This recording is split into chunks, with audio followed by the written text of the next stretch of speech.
ও বান্দা আমাকে চিনো, আমি আল্লাহ কত দয়া করে তোমারে বানাইয়া, আমি কিছুই চাই না, আমি আল্লাহর হুকুম মতো তোমার জীবন চালাও, সংসার চালাও। ও বান্দা নেক আমলের পুঁজি নিয়ে হাজির হও, তবে সাবধান, আমার দেওয়া পানি, আমার দেওয়া বাতাস, আমার দেওয়া সূর্যের আলো, চাঁদের আলো পাইয়া ব্যবহার করিয়া যারা আমার হুকুম মানবি না, আমি তোর জন্য একটা কঠিন জেলখানা বানায় রাখছি। দুনিয়ার সরকারের জেলখানা আছে না নাই? জেলখানা আছে, সরকারের উল্টো হইলেই জেলে।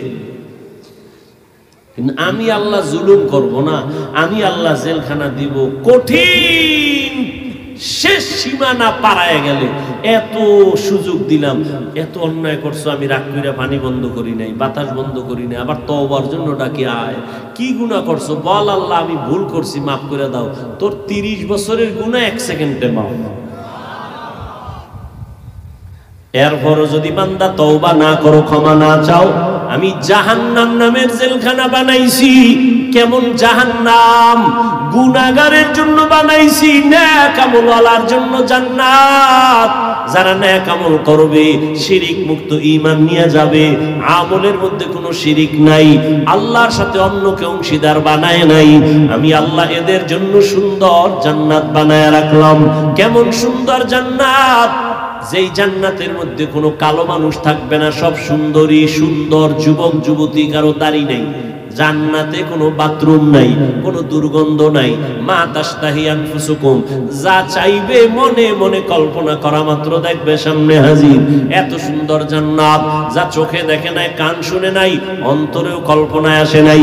আর যারা গুনাহগার হইয়া আমি আল্লাহর আদালতে আসবে তওবা না করিয়া, আমি কত সুযোগ দিলাম, তওবার দিকে ডাকলাম, আবার নবীদের লাগায় দিলাম, বুঝাইতে থাকো, তওবা করার কথা বলো, আলেমদের লাগায় দিলাম, সবাই বুঝায়, নামাজ পড়ো, আমার দলে আসো বলি না, নামাজ পড়ো, স্কুলে পড়ো, কলেজে পড়ো, চাকরি করো, বাধা নাই, নামাজটা ঠিক মতো পড়ো।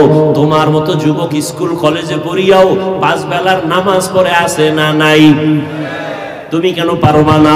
ও যুবক, তোমার মতো যুবক জেনারেল লাইনে থাকিয়া ময়দানে কৃষি কাজ করে, নামাজ ছাড়ে না। বান্দা তুমি কেন পারো না? তোমার মতো যুবক নদীর মধ্যে মাছ ধরে, নামাজ ছাড়ে না। বলো বাবা, তোমার বিবেকটাকে জিজ্ঞাসা করো, তুমি কেন পারো না? তোমার মতো যুবক রাস্তায় গাড়ি চালায়, নামাজ ছাড়ে না, বলো তুমি কেন পারবা না?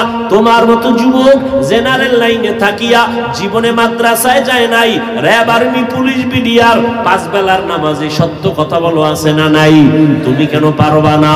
ও বৃদ্ধ বাবাজিরা, আপনার মতো কত বুড়া মানুষ হাতের মধ্যে লাঠি নিয়া কষ্ট করিয়া মসজিদে যায় 5 বেলার নামাজ পড়ে, আপনি কেন পারবেন না?